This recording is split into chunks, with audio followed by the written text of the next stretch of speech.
Bienvenidos a todos a un nuevo programa, hoy con la escritora Carla Montero. Carla, bienvenida y muchísimas gracias por acompañarnos a este nuestro programa, donde siempre conversamos de las cosas que más nos gustan y, por supuesto, conocemos a las mentes maestras que están detrás de las historias que más nos conmueven. Carla, una vez más, bienvenida. Dinos cómo te encuentras. Pues encantada de estar con vosotros. Muchísimas gracias por vuestra invitación. Es una maravilla pensar que uno está hablando con alguien con un océano de por medio y otro uso horario. O sea que feliz de poder compartir este ratito con los lectores de tan lejos. Pues a nosotras nos alegra muchísimo más. Así que, Paola, cuando quieras. Sí. Bien, nuestra invitada, como ven, es Carla Montero, oriunda de la ciudad de Madrid y licenciada en Derecho y Dirección de Empresas. Es una escritora y, tal como ella ha expresado en numerosas ocasiones, caracterizada por el trasfondo histórico en el que marca sus obras, y que particularmente me encanta, fruto de su pasión por la historia. Es la autora de Una dama en juego, La tabla esmeralda, La piel dorada, El invierno en tu rostro, El jardín de las mujeres Berelli y El medallón de fuego, que es el libro del que estaremos conversando el día de hoy. Adelante, Mercedes. Bien. Carla, en una entrevista comentaste: si alguien me hubiera preguntado a los 15 años qué quería ser de mayor, no le habría dicho que escritora. La literatura en mi caso llegó por accidente como un ejercicio tremendamente personal y una vía de escape intelectual. ¿Puedes contarnos un poco de ese accidente tan afortunado? Bueno, pues efectivamente es así. Yo no era una escritora vocacional, en el sentido de soñar desde pequeñita, más que escritora, diría escritora que publica, por añadir la coletilla. Nunca me había imaginado en este papel. Pero sí que es verdad que me gustaba leer, llegó un punto en que me gustaba imitar a esos libros, esos autores que eran los favoritos para mí. Y bueno, sí que me gustaba hacer mi ejercicio de escritura, pero como bien has dicho y he dicho en otras ocasiones, como algo tremendamente personal. De hecho, me daba mucho pudor que la gente me leyese porque pensaba que no merecía la pena, que lo que yo escribía no tenía calidad suficiente. Y bueno, pues me dediqué a otras cosas. Estudié una carrera, trabajé, fui madre, tuve hijos y es precisamente en ese momento en el que nace mi primera hija mayor.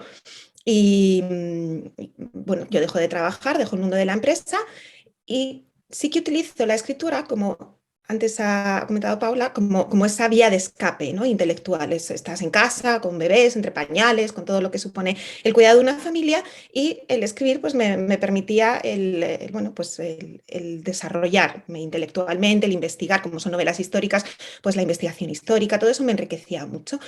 Pero seguía sin pensar en publicar. Hasta que un buen día mi marido me dice: oye, ¿por qué no me dejas a leer lo que estás escribiendo? Y no creas que a mí me apetecía mucho, porque digo, bueno, pues por lo mismo, va a decir que está muy bien porque es mi marido y si no duerme en el sofá, pero realmente bueno, a mí me daba pudor.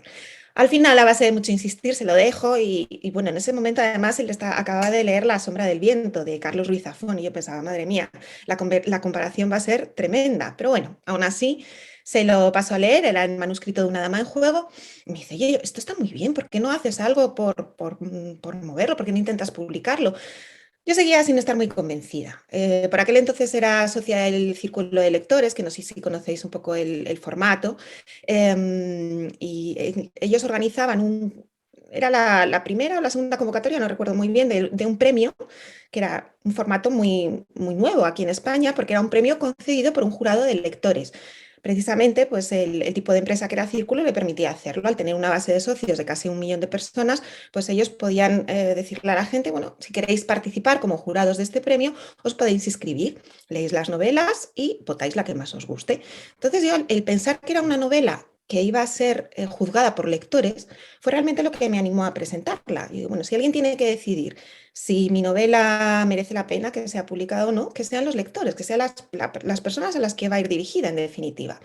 Me animé, la presenté, ganó y a partir de entonces pues ya entro en una rueda que me lleva hasta hoy, casi 12 años después de aquello, con 6 novelas publicadas y bueno, considerándome escritora, pero no me ha resultado fácil, ¿eh? Incluso después de publicar Una dama en juego, La tabla esmeralda y La piel dorada, recuerdo que estaba haciendo promoción de La piel dorada, hicimos un viaje a Viena con periodistas y me preguntaba un periodista: pero bueno, tú ya eres escritora, ¿no? ¿Te consideras escritora? Y yo le decía: pues me cuesta mucho, ya incluso con 3 novelas publicadas me costaba apropiarme de un adjetivo que para mí era algo que reservaba pues esos grandes nombres que estaban en los lomos de los libros de mi biblioteca. Y yo me veía como una persona bueno, que escribía historias, que contaba historias, que parece que gustaban al público, pero lo de ser escritora para mí era algo, o escritor, algo como algo especial, ¿no? Suponía un paso más. Ahora ya, pues hombre, empiezo a creérmelo después de unos cuantos años.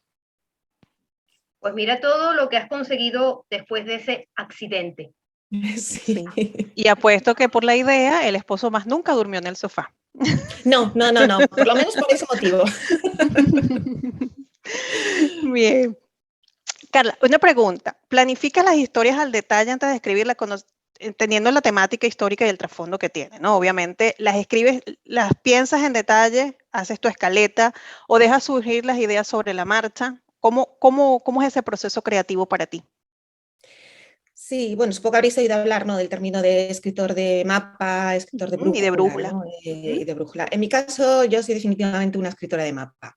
Es decir, planeo quizá también por el tema de historias que escribo. Si escribiese a lo mejor un tipo de novela más intimista, bueno, que puedes dejar más volar la improvisación. Pero en mi caso, ser una novela con un trasfondo histórico, para empezar, pues ese contexto histórico tiene que estar muy bien investigado, muy bien llevado, y eso, pues lógicamente, me obliga a una planificación previa. Es decir, una vez que escojo el tema sobre el que quiero escribir y está situado en un determinado momento histórico, lo primero que hago es esa investigación, y de toda esta investigación yo voy tomando nota, voy sacando las informaciones que puedan ser útiles para mi novela. Es decir, voy haciendo primero ese trabajo. Después ya hago el trabajo sobre la trama, y también es un trabajo planificado. Yo creo que sería absolutamente incapaz de ponerme a escribir sin saber dónde empieza la historia y dónde termina. Es verdad que, aunque yo diseño un camino entre ese principio y ese final, bueno, pues es un camino flexible que puede ir variando. Una vez que yo me ponga a escribir, pues puedo ir tomando atajos, puedo tomar senderos que no estaban previstos según se inicia la escritura, pero sí que tengo que tener claro esos dos puntos. Y de hecho, en todas mis novelas han resultado ser así, es decir, tal y como yo había previsto que empezasen y tal como había previsto que terminasen, así es como ha ocurrido, menos en una, en El invierno en tu rostro, donde ya llegando al final, escribí el final que tenía previsto, pero incluso escrito, yo vi que aquello no funcionaba. Tal y como se habían ido desarrollando los personajes a lo largo de la novela, el final que yo había previsto para ellos no encajaba, a ver, se podía haber dejado, pero de algún modo parecía forzado, y de hecho así me lo dijo. Yo no dije nada a mi editora cuando le pasé el manuscrito, y ella también lo notó. Entonces, bueno, pues decidí cambiar el final, pero es la única vez que me ha pasado. Entonces, sí, definitivamente soy una escritora que programa antes de ponerse a escribir. Lo máximo que puedo, hago esquemas, hago desarrollo de personajes, hago tal. Y luego, como decía, pues es verdad que es flexible, porque según te pones delante de la pantalla y empiezas a escribir, los personajes cobran vida y interactúan unos con otros, pues las cosas pueden variar, ¿no? Y luego todo ese proceso de investigación se va prolongando a lo largo de la escritura de la novela, no termina en esa fase inicial. Entonces, según voy investigando, voy descubriendo cosas que pueden ser interesantes, incluir en la trama, las voy incluyendo. Pero siempre sí que tengo como ese mapa, ¿no?, que a grandes rasgos me va a decir por dónde tengo que ir. Bien, entonces esta pregunta viene muy bien a continuación, que como eres una escritora de mapa y en una oportunidad dijiste que escribir una novela histórica es una excusa estupenda para investigar en profundidad una determinada etapa. Por ende, ¿cómo escoges los momentos históricos en los cuales decides ambientar tu historia? Más que el momento histórico, yo lo que escojo es el tema que quiero tratar, la historia que quiero contar, y eso me lleva al momento histórico. Siempre digo que todas mis novelas tienen una chispa, que pues ese clic que de pronto pone en marcha toda una maquinaria que hace que surjan personajes, que surjan tramas, que surja un contexto histórico, y que todo aquello acabe terminando en una novela. Pero esa chispa normalmente no está ligada necesariamente al contexto histórico, a veces sí. Entonces yo en cada una de mis novelas soy capaz de identificar la chispa. Por ejemplo, si hablamos de La tabla esmeralda, fue un documental que estaba viendo de la BBC sobre expolio de obras de arte, y dije, pues aquí hay una buena historia. Simplemente eso, expolio de obras de arte. Claro, eso lógicamente pues me lleva a la Segunda Guerra Mundial inmediatamente. En La piel dorada, estaba paseando por el Museo del Prado, viendo un cuadro de Picasso. Había al fondo una figura que podía ser un hombre, podía ser una mujer, y empecé a pensar, ¿quién sería, no? ¿Quién sería esta persona, este modelo? dije, oye, pues detrás de la figura de las modelos de arte seguro que hay una historia interesante. Bueno, pues modelos de arte.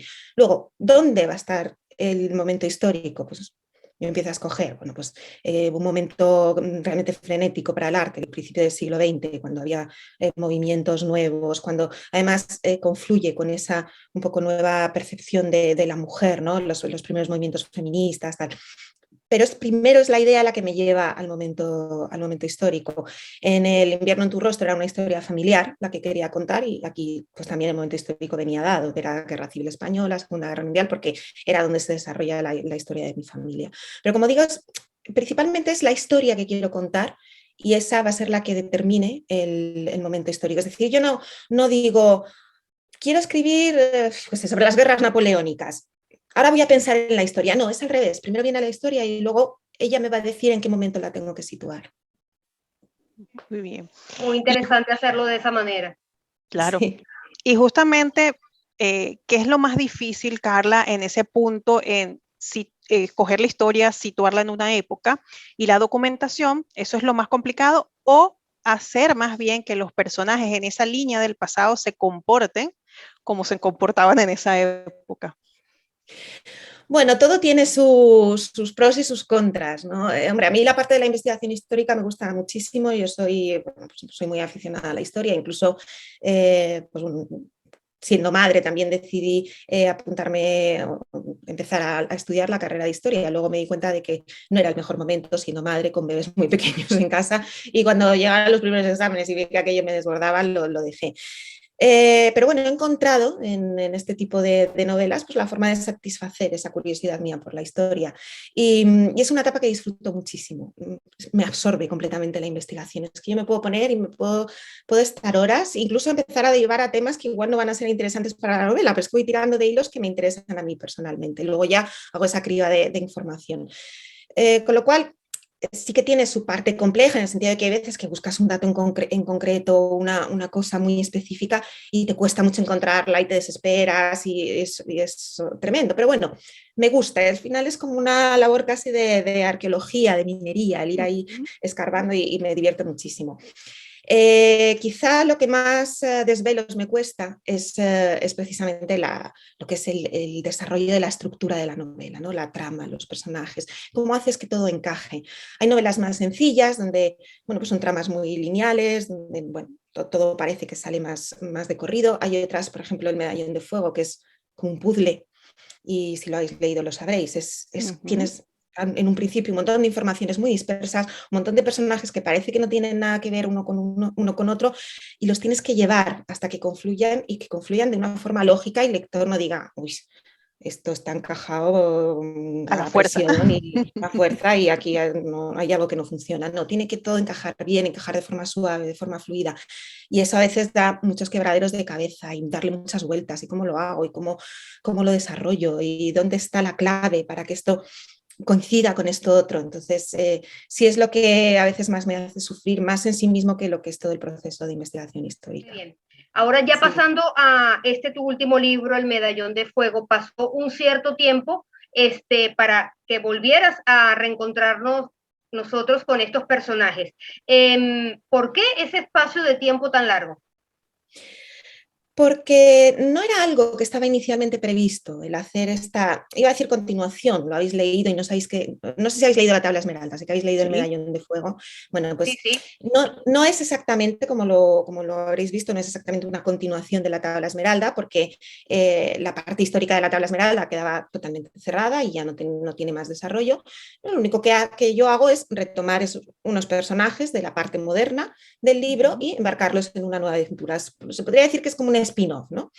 Entonces no era algo que, es decir, como quien se plantea escribir una trilogía, por ejemplo, o una saga, donde sabe que tiene una historia que va a repartir en distintos volúmenes. En mi caso no, yo me había planteado escribir La tabla esmeralda y ya está.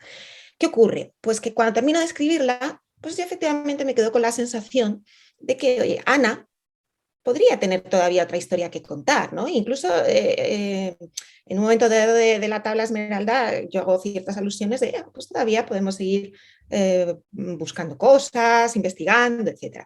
Pero bueno, en ese momento yo aparco la idea, no tenía otros proyectos en mente que me apetecía más desarrollar, tal. Voy haciendo otras novelas, voy dedicándome a otros temas, tal, y cuando estoy promocionando El Jardín de las Mujeres Bedeli, pues estaba haciendo aquí una ronda por las librerías de aquí de Madrid, y hay un librero que conozco pues, desde hace muchos años, desde que publiqué La Tabla Esmeralda, y que además pues, bueno, hemos coincidido varias veces en ferias de libro, tal. Y cuando voy a visitar la librería me dice, oye, tú lo que tenías que hacer era una segunda parte de La Tabla Esmeralda. Entonces yo de repente digo, ahí va. Es verdad que yo en su día me quedé con aquel rum rum, ¿no? Pero bueno, me he dedicado a taparle la boca a Ana porque tenía otras cosas en las que me apetecía más embarcarme, y a la pobre la tengo ahí apartada. Pero sí que es cierto que, ¿por qué no? Tuve mis dudas, lo reconozco, porque como bien dices, pues había pasado muchos años, había pasado 10 años desde la publicación de La Tabla Esmeralda. Yo pensaba, ¿cómo? No sé, ¿cómo voy a obligar primero a la gente que se lo ha leído a hacer ese ejercicio de memoria de, bueno, recordar cosas de algo que había leído hace mucho tiempo? A mí me pasa, cuando leo libros, pues me quedo con una sensación después del tiempo, pero no recuerdo los detalles. Entonces digo, primero eso, primero incluso para los lectores de La Tabla es complicado, pero a lo largo de estos años pues también he ido ampliando mi base de lectores, de gente que me he ido conociendo a través de otras novelas que no han sido La Tabla Esmeralda, y que a lo mejor me va a decir, vamos, ¿cómo me voy a leer esto si no me he leído La Tabla? Entonces yo tenía mis dudas, bueno, lo hablé con el equipo editorial, a ellos les pareció una idea estupenda, maravillosa, los de marketing, los de comercial, dice, mira, además ahora precisamente que se va a hacer el 10º aniversario de La Tabla Esmeralda, ¿por qué no te embarcas en el proyecto? Y dije, venga, pues vamos a intentarlo. Pero sí que teniendo claro que no podía ser una continuación, precisamente por eso que acabo de comentar. Es decir, han pasado 10 años, no se puede hacer una continuación como tal, pero bueno, vamos a recuperar ese universo de La Tabla Esmeralda, un poco como el universo Star Wars, ¿no? Es decir, algo que a los lectores de La Tabla, que es verdad que hay muchos que es una historia pues, que les ha tocado el corazón, que les ha resultado muy, muy, muy importante, muy emotiva, lo sé porque a lo largo de este tiempo pues, yo he ido recibiendo esos feedbacks por parte de los lectores. Entonces, pues voy a volverles a llevar otra vez a este universo, y a los que no lo conocen, pues los voy a introducir en él.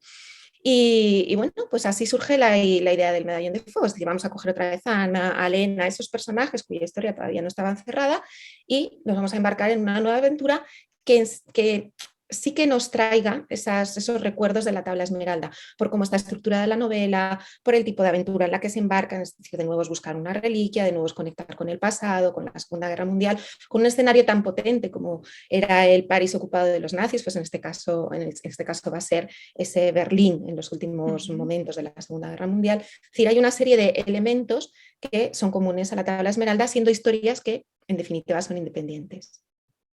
Sí.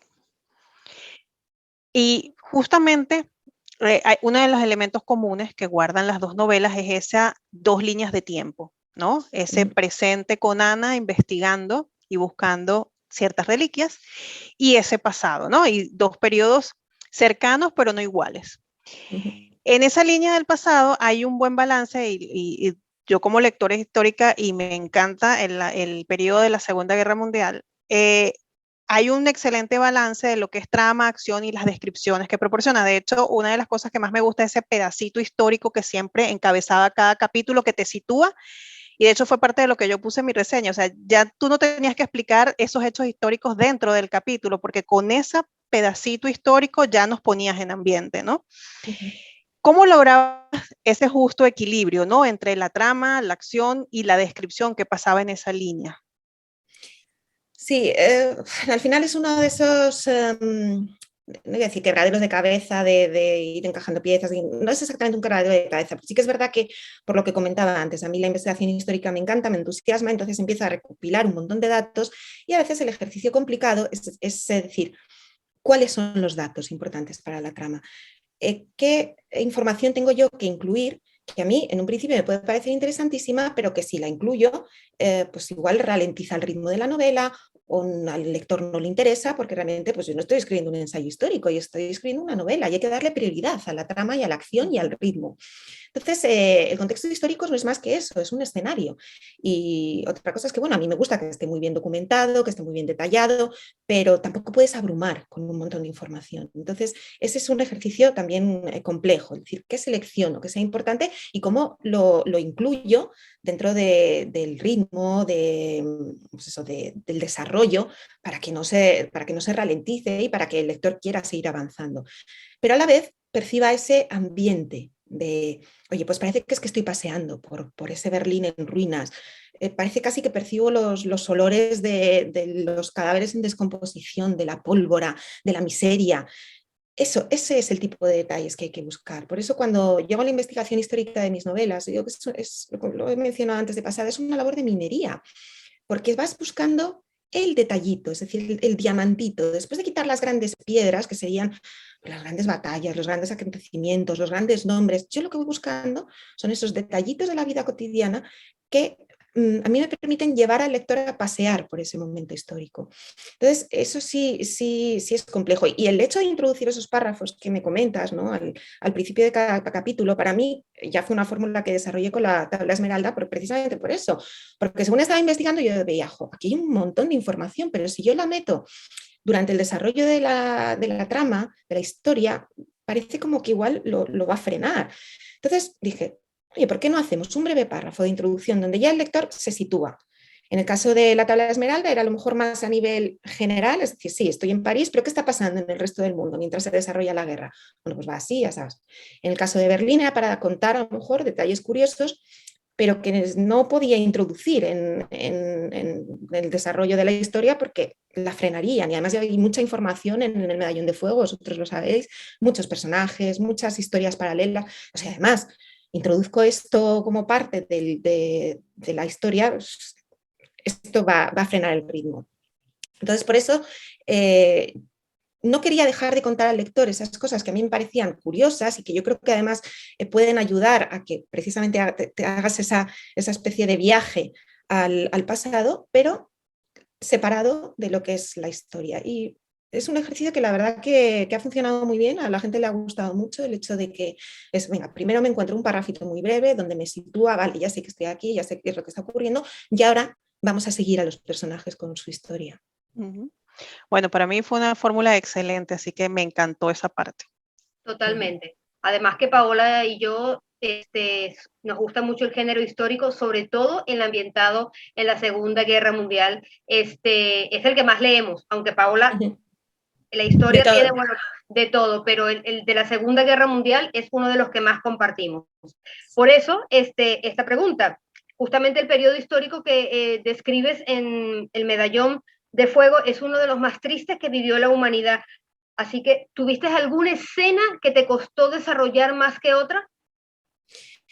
Pues mira, no me ha ocurrido en el Medallón de Fuego. No sé por qué, quizá porque después de tantos años ya empieza una a estar curtida, pero sí que me pasó en la tabla esmeralda. Yo recuerdo la escena lo diré, Sara hace un viaje para regresar a casa de su familia y se encuentra la casa vacía y empieza a recordar pues, cuando se la llevan, empieza a ver todas las pertenencias de sus seres queridos tiradas por el suelo, y empieza a recordar. Esa escena me costó muchísimo. No sé si es porque entré de lleno en el cuerpo de Sara y yo me veía allí, me sentía como ella, y yo me imaginaba qué pasaría si se llevan a mis hijos, a mis hermanos, a mis padres. Fue una escena que, horrible de describir. Luego ya digo, no sé si es porque me he ido curtiendo a lo largo de los años, pero en el Medallón de Fuego, iba a decir, no he tenido ese bloqueo. No es que fuera un bloqueo el tema de escribir la escena, porque la escena fluía, pero me era muy dolorosa. Yo pensaba, es que me sentía hasta malvada por hacer pasar a mi personaje por esa situación, ¿no? tan desgarradora y tan tremenda. Pasa que bueno, tienes que hacerlo, forma parte de la historia. No he tenido esta misma sensación en el Medallón de Fuego, y mira que, como bien dices, pues es uno de los momentos más terribles de la Segunda Guerra Mundial, en este caso en el otro lado en la otra cara de la moneda, ¿no? para los alemanes. Pero no me ha ocurrido, pero sí que me ha ocurrido con la tabla esmeralda. A mí me de las escenas, esa ocupación de los rusos en Berlín, para mí he leído varios libros, pero hay escenas que son realmente de los horrores que hicieron, que realmente yo no sé qué hubiera pasado si me hubiera tocado vivir en una época así, o Sí. vivir algo parecido. Ahí es donde se me desgarra el alma y no puedo porque siento que es un periodo extremadamente difícil. Es horroroso. A ver, al final todo lo que tiene consecuencias para la población civil, y en una guerra inevitablemente la población civil va a sufrir y va a sufrir mucho, es lo que más nos toca, ¿no? Es decir, bueno, tú puedes ver el sufrimiento de los soldados, de los combatientes, pero bueno, lo asumes un poco como parte de su trabajo. En este caso no es su trabajo porque no van voluntarios muchos de ellos, pero bueno, parece que es como lo normal de una Lo guerra, pero cuando normal. Ujú. lo Exacto, normal, exacto, es decir, entre no hay guerras comillas. sin combatientes. Pero cuando afecta a la población civil, cuando afecta a niños, cuando afecta a ancianos, a mujeres, que realmente están indefensos, porque en un escenario de combate hay dos personas armadas enfrentándose en igualdad de condiciones, pero cuando ves esa indefensión de la población civil, es cuando realmente más te toca, ¿no? Más te llega y más te hace sufrir. Quizá yo no he tenido ese momento de bloqueo a la hora de escribir, porque, por ejemplo, el tema de las violaciones de mujeres, es verdad que yo hablo de él, lo abordo, hay incluso una escena de una violación, pero bueno, también por el tipo del personaje que lo sufre, no voy a hacer spoilers tampoco, porque por si la gente no lo ha leído, pero bueno, por el tipo de personaje que se ve involucrado en ese momento, quizá no lo sentí tan de lleno y tampoco quería que eso se convirtiese en el objeto del libro, ¿no? Pero bueno, leyendo testimonios, viendo imágenes, hay una película que se llama, ay, no recuerdo ahora el nombre, no lo recuerdo, porque bueno, está basada Anónima, que me he acordado porque es un libro anónimo de una mujer alemana que escribió cuál fue su experiencia durante estos días de ocupación bueno, ella fue víctima de violaciones como todas las mujeres berlinesas y alemanas en general. Y ella cuenta en primera persona esta experiencia. Y luego hicieron una película, no ha tenido demasiada repercusión, es una película alemana basada en el libro.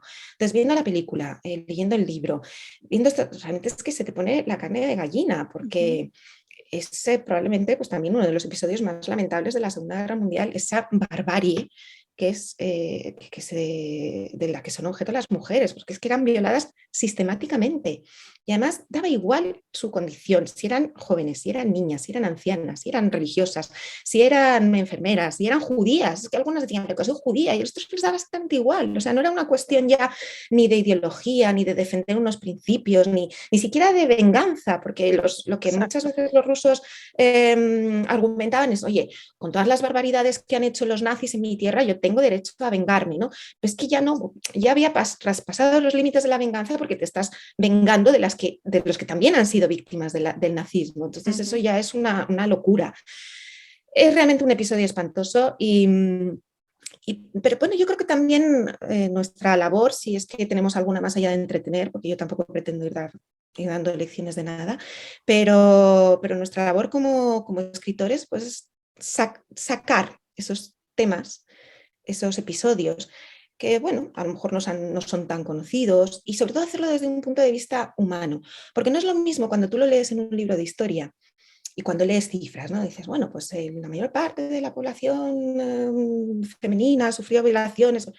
Es como una frase aséptica, es que, bueno, tienes el dato, tienes el conocimiento, pero no es lo mismo que cuando ves cómo lo No es lo experimenta mismo la ver una persona. escena, escuchar una escena y Escucharlo leerla. o leerlo, Ujú. exacto, desde el punto de vista de la víctima. ¿Qué es lo que siente? ¿Qué es lo que piensa? ¿Qué es ese miedo, esa angustia, esa impotencia?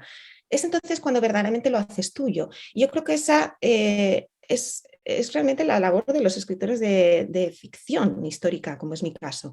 El poner la historia en palabras de personajes que, aunque no sean reales, podrían haberlo sido, porque están basadas en experiencias de personas reales. Ujú. Ahora vamos a hacerte una pregunta hipotética, Carla. Si hubieras sido un personaje de tu novela, del medallón, ¿a quién te hubiera gustado representar?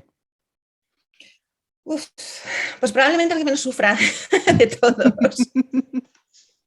Yo es que aquí, vamos, tengo mucha imaginación para la acción y todo eso, pero luego yo soy una persona muy tranquila, o sea que no. A veces me dicen, pero te hubiera gustado ser Ana, y digo, bueno, la pobre Ana pasa por unas situaciones muy, muy tremendas, Sí. muy comprometidas, yo no sé cómo hubiera sido capaz de reaccionar. No sé, me resulta complicado identificarme porque claro, piensas en Ana, piensas en Katia, incluso bueno, sobre todo en Ilse, ¿no? Una mujer judía que vive durante todo el nazismo, vive oculta, vive como un submarino ahí en Berlín. Pues tienen todos unas vidas complicadísimas. Entonces, pues yo probablemente, no sé, porque ninguno de mis personajes lleva una vida sencilla, así en general, pero concretamente del Medallón de Fuego, creo que no me gustaría ser ninguna de ellas y de ellos tampoco, porque me cuesta mucho identificarme con un personaje masculino. Está bien. Y es inevitable preguntar, pero ¿hay algo de Carla Montero en Ana García? A ver, ahí seguro que lo hay. Seguro que lo hay porque al final son tanto Ana como todos los personajes que he ido creando a lo largo de mi carrera profesional, pues todos tienen que tener algo de mí porque todos nacen de mí.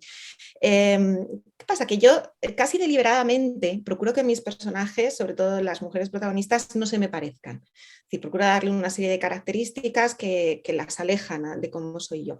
Luego es cierto que voy dejando detalles absurdos. Por ejemplo, a Ana García Bres le encanta el chocolate, pues a mí me encanta el chocolate también. Isabel, la protagonista de Una dama en juego, le gusta el café con mucha leche y dulce, pues como a mí.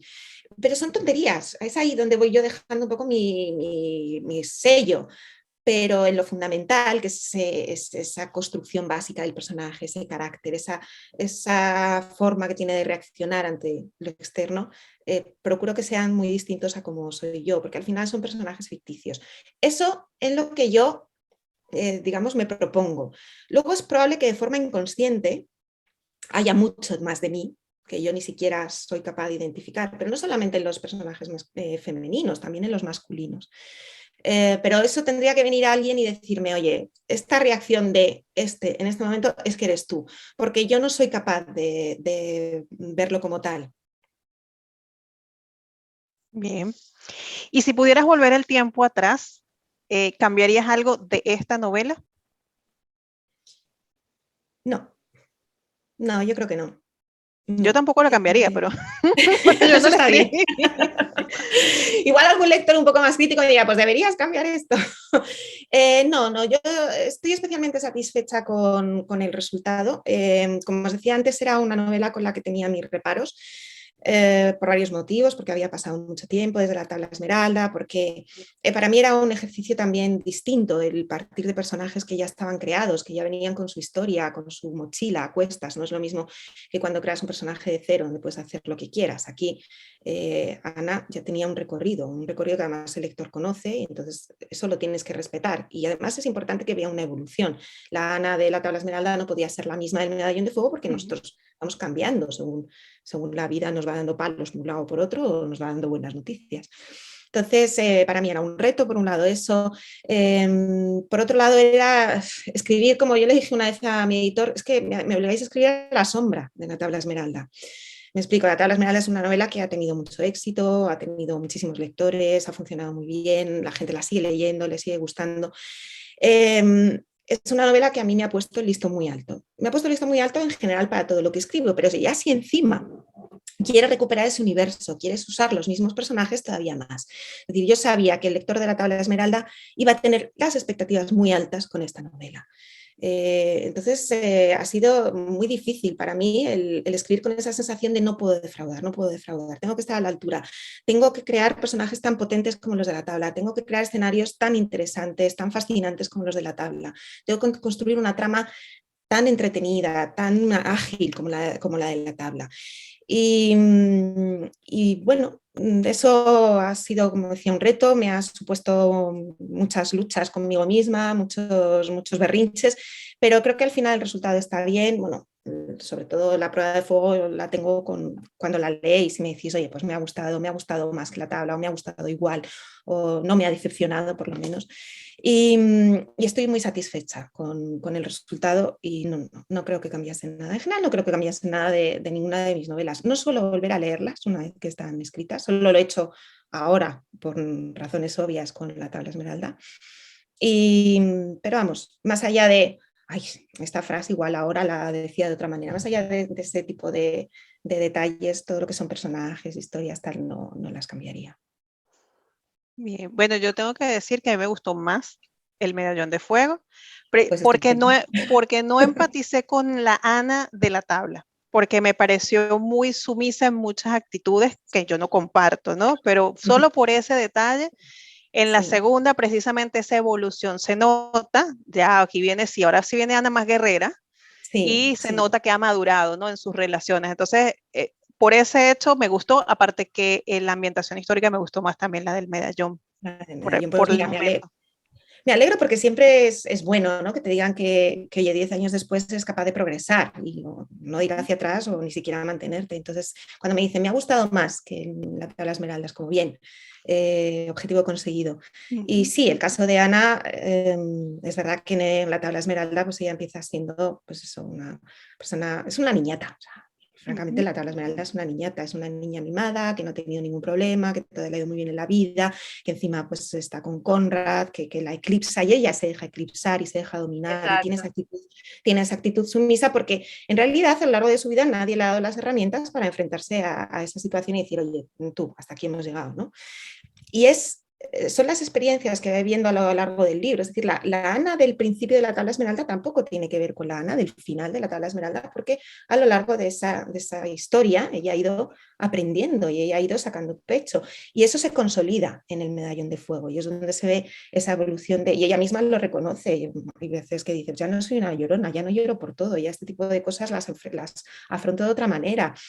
Bueno, yo creo que eso también es lo bonito de los personajes, el ver cómo van creciendo, cómo van evolucionando, porque a las personas reales nos ocurre, no somos las mismas de hace 20 años, de hace 10 años, la vida nos ha hecho cambiar, nos ha hecho evolucionar. Y también ha sido un ejercicio bonito por mi parte, ¿no? El darle esa evolución a Ana y al resto de los personajes que ya venían de la tabla Esmeralda. Por supuesto que sí. Bueno, a mí me gustaron las dos por igual porque a mí me gusta esa mezcla de historia con aventuras que se desarrolla. Y obviamente el Jardín de las Mujeres de Belli, bueno, puedo decir que me gusta más que estos dos. Quizás es porque el primer libro que leí tuyo, pero es que a mí me gusta, además que hay cocina, hay historia, hay chocolate. No cuentes mucho que no lo he leído y lo tengo próximo. No te preocupes.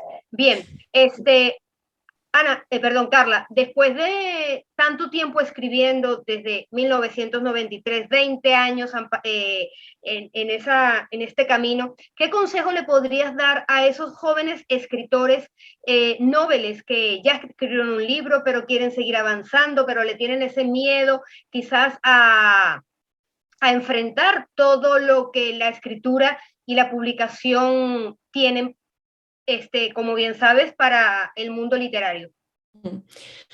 Bueno, pues el primer consejo que doy siempre es, primero, ser tremendamente autocrítico.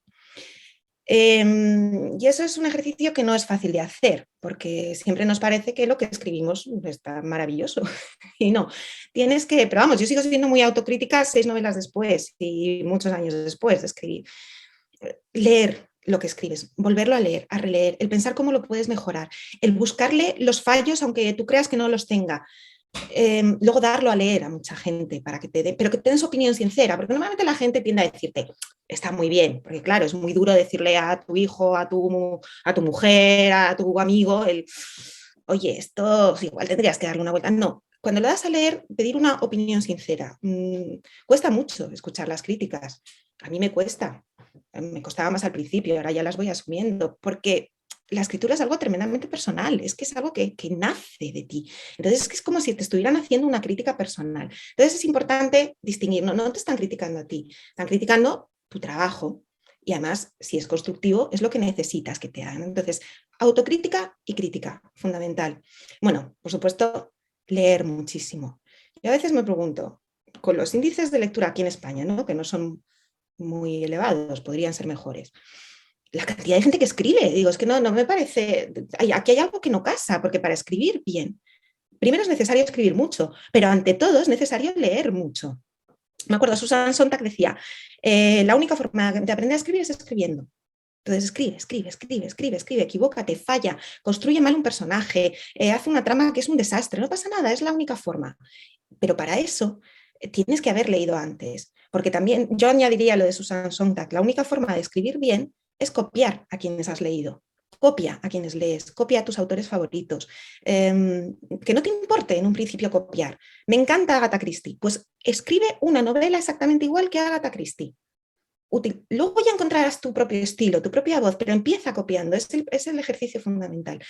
Y una vez que tienes esos pasos y quieres entrar en el mundo editorial, pues a ver, el problema es que aquí hay muchas cosas que se escapan de nuestro control. El acceso al mundo editorial pues, no solamente depende de la calidad de tu novela, puedes tener una novela maravillosa, pero por los motivos que sea, no entra, las editoriales la rechazan, no ganan los concursos, no. Bueno, hay un montón de casos en el mundo de los escritores conocidos, el mismo de J.K. Rowling con su Harry Potter, la cantidad de veces que le rechazaron el manuscrito de Harry Potter hasta que de pronto un día va y suena la flauta. Con lo cual, ¿cuál es la conclusión de todo esto? Si tú has llegado a ese punto de mucho leer, de mucho escribir, de mucho autocriticarte y que te critiquen y por fin tienes ese manuscrito del que verdaderamente te sientes orgulloso y crees que está preparado para salir al mundo editorial, por cierto, tremendamente competitivo, insiste. Utiliza todos los medios a tu alcance, preséntate a todos los concursos, manda a todas las editoriales, a veces es mejor hacerlo a través de un agente porque bueno, ellos saben exactamente qué editoriales, a ver, si tú mandas tu manuscrito de ficción histórica a una editorial que solo publica novela romántica, pues te van a decir que no. Entonces también hay que saber dónde lo envías, ¿no? Entonces, todos los agentes, utiliza todos los medios a tu alcance, insiste, que no te desespere el no, que no te haga como lo han rechazado es porque no merece la pena, no, vuelve a insistir, porque puede que el que te lo haya rechazado hoy, dentro de un año, pues han cambiado los equipos editoriales, han cambiado las corrientes en el mercado y resulta que tu novela sí interesa.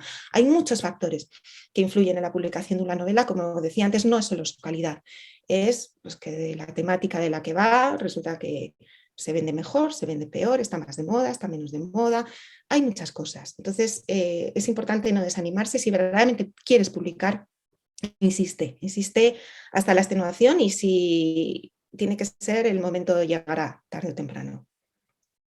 Excelentes consejos. Sí. Y Carla, como has dicho en varias entrevistas, muchas ideas me rondan por la cabeza. Es inevitable no preguntarte finalmente en qué estás trabajando y qué puedes contarnos. Pues mira, estoy embarcada en 2 proyectos. Uno para hacer una novela exclusivamente en formato audiolibro, es decir, no se va a publicar en papel, está pensada desde el primer momento para ser un audiolibro. Y bueno, también es un reto personal, porque el escribirla no tiene nada que ver con una novela convencional que va a ser leída y no va a ser escuchada. Entonces, hay una serie de pautas que son diferentes y bueno, pues también está resultando un aprendizaje para mí. En este caso, pues va a ser una novela más policíaca, más, antes que mencionaba lo de Agatha Christie, pues más de este tipo, lo que ahora se llama el cozy crime, ¿no? Ese tipo de novelas sobre crímenes, pero ligeritas, no novela negra. Y luego, pues en mi línea de escritora tradicional que publica en papel, pues también estoy pensando en escribir una novela que una vez más estará situada en la Segunda Guerra Mundial. Al final, como os pasa a vosotras, a mí es una época que me encanta y que encuentro siempre a base. También es verdad que es como la época que más investigada tengo, pues siempre encuentro muchos temas sobre los que me gustaría hablar. Entonces, en este caso, pues también estará ambientada en ese momento, pero como todavía está muy en pañales, no quiero dar demasiados detalles, no sea que luego decida a lo mejor hacer otra cosa. Sé que va a estar en la Segunda Guerra Mundial, en Francia en la Segunda Guerra Mundial, pero no quiero dar demasiados detalles, o sea que luego cambie y me vengáis con las reclamaciones. Muy bien, Tranquila, muy bien. ya sabemos que hay cambio dentro de tu mapa también. Sí. 2 géneros que nos apasionan muchísimo. Bien, Ujú. Carla, como ya estamos llegando al final, nos gustaría que le dieras un mensaje a todos tus fieles lectores y a aquellos que todavía no te han leído, pues que decidan leer de una vez por todas a Carla Montero. Bueno, pues a mis lectores lo que siempre os digo que gracias, gracias y mil gracias así en mayúsculas enormes, porque sin vosotros es que el trabajo de los escritores no tiene ningún sentido. Un escritor sin lectores es como... Y fíjate que yo empecé así, yo diciéndolo toda la entrevista, como un ejercicio de satisfacción personal, pero llega un punto en que se convierte en un grito al vacío. Si no hay nadie que te lea, pues es como, pues ya está, ahí se queda. Entonces, estamos aquí porque tenemos lectores y además os tenemos muy presentes cuando escribimos, siempre pensamos en qué nos dirán los lectores de esta escena y qué pensarán los lectores de este momento y tal. Entonces estáis ahí siempre muy presentes. Entonces, gracias, gracias, que sigáis ahí, que sigáis confiando en mí, en mis historias, que sigáis pasando buenos ratos, que al final, como yo digo, es el objetivo número uno, el entretener. Y a los que no me han leído, pues hombre, ¿qué les voy a decir? Que se animen, que hay mucha gente que ha pasado un buen momento con mis historias y yo creo que lo vais a pasar. Y si no, no lo digo yo, lo dicen mis lectores. Exactamente. Lo certificamos. Bien, gracias a todos por acompañarnos. No se olviden darle like a este video, suscribirse a nuestro canal y activar la campanita para no perderse las futuras entrevistas porque volveremos con nuevos autores. Y Carla, nuevamente 1.000.000 de gracias por brindarnos este tiempo y compartir sobre el Medallón de Fuego. Muchísimas gracias a vosotras y nada, ha sido un placer este ratito de charla. Espero que haya sido también entretenido para vosotros y para que luego, para quien luego lo escuche a través del canal. Y encantada de repetir cuando queráis.